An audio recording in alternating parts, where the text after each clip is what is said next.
the arrival of the Guinea-Bissau team, the venue, probably to remind the public where's the venue, and also even the ticketing. Yeah, the game is going to be at the Boxbar Mini Stadium in Brikama.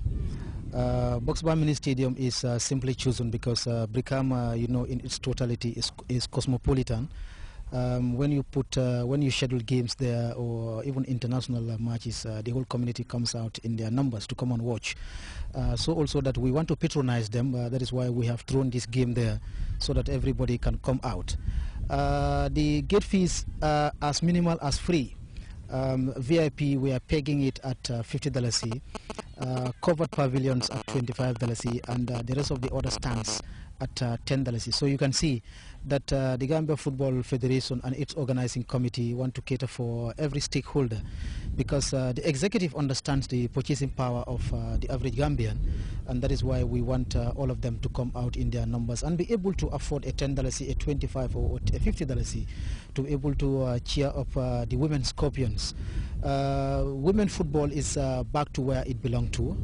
You heard from the girls that over a year now they have not played football at this stage, but thanks to the efforts of the executive under the steers of Mustafa Kebe, that women football is back to where it belongs. Tell us the significance of Saturday's friendly match with Guinea-Bissau.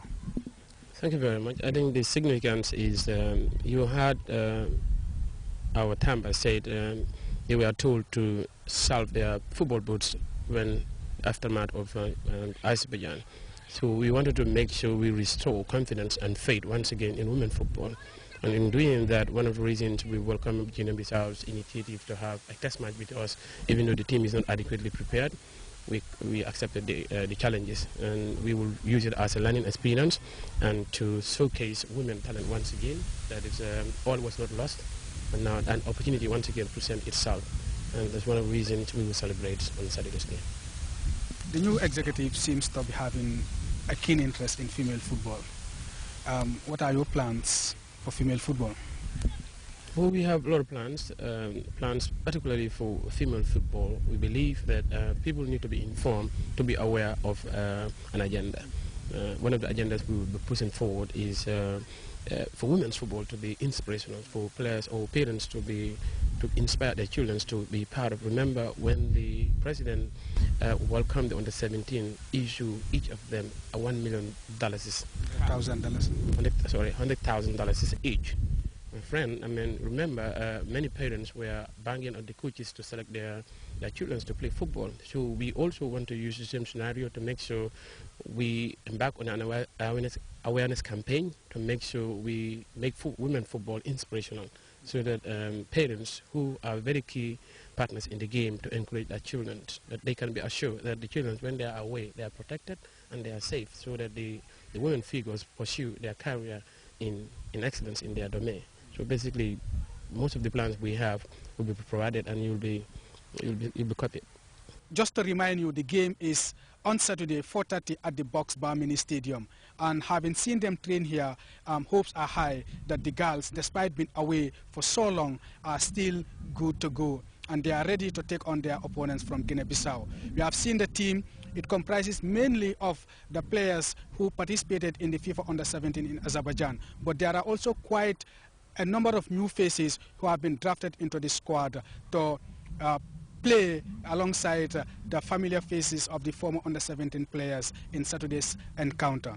Remember, it is Saturday at the Boxbar Mini Stadium, 4:30, the Gambia female team, that is the female Scorpions, versus the Guinea-Bissau national female team. Momodes Diallo, GRT Sports. It was a rare mix of the old, young, men and women, and at times some memorable sighting of even celebrity artists who joined in the fun during the 3-on-3 basketball tournament at the Independence Stadium. It's all over now, but not after another thrilling night of competition. Ababukar Senghor saw the best of the actions on the final day.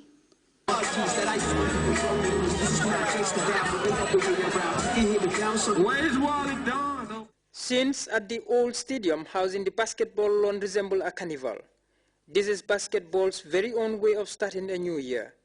The finals of the 3-on-3 tournament was a spectacle. The young, old, men and women of basketball persuasion filled the stands and cheered loudly every move on the court. There were thrilling contests, not least the ones that pitted U.S. Embassy against Africell and that of the Peace Corps and Trust Bank. Another contest saw a young Blue Angel side beat Kudu Secondary to win gold. There was time too for the celebrities to display their talents on the court. MLC, Braincracker and Killer Ease taking center stage. It was a day for intricate moves, slam dunks, sharp shootings and three-pointers, and the mic for another day.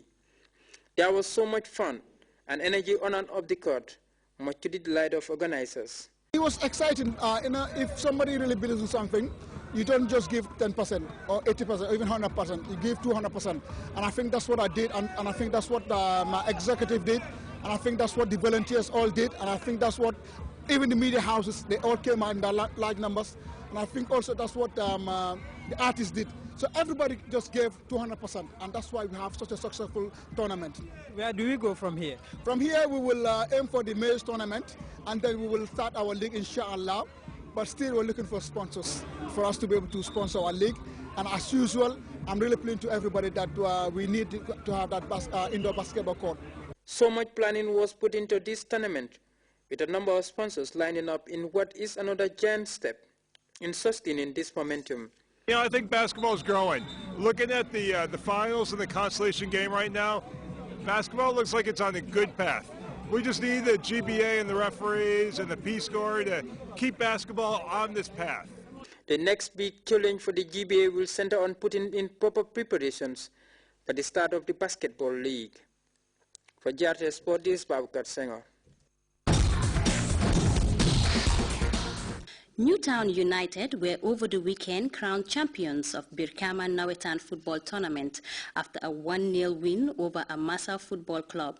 Suleiman Saho's first half strike was enough to secure Newtown the league title. MS Jallo watched the thrilling and he reports.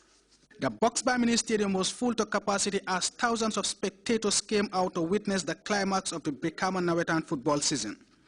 Competing for the league title, Birkama football's biggest prize are two teams with the best fan base.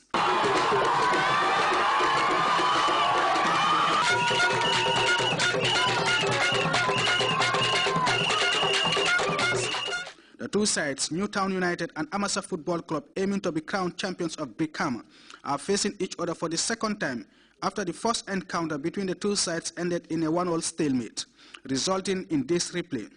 But this time around, there must be a winner, whether in the game or in penalty shootouts. Both sides prepared very well for the replay and had a go at each other from the first whistle. It was a very competitive affair, end-to-end stuff, with the two teams desperate to score. Chances were created at both ends, but the breakthrough came just past the half-hour mark. Newtown Suleiman Saho scored a 40-yard screamer to give his side the lead. What a stunning strike that was from the midfielder, perhaps a contender for the goal of the season. The layoff was brilliant. The power and precision to drive the ball into the top corner of the net is absolutely amazing. Just have another look at that once again. A wonderful strike, and the Amasa goalkeeper was left with no chance. That was a goal of the highest quality, and the Newtown fans erupted into wild celebrations.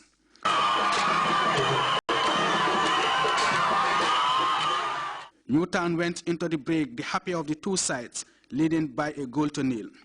The second period was the same story, with both sides playing with real purpose and intent. Amasa came out on the offensive, but failed to score. Newtown held on to win 1-0, crowning them champions of Birkama, much to the delight of their coach.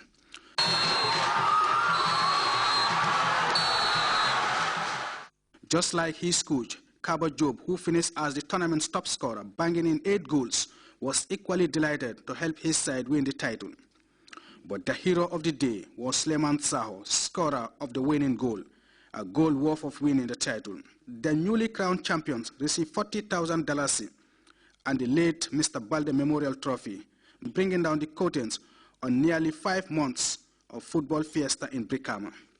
Well, it is all over here at the Boxbar Mini Stadium, bringing down the curtains on what has been a very, very interesting 2013 Nawetan season here in Brikama. Newtown Football Club are crowned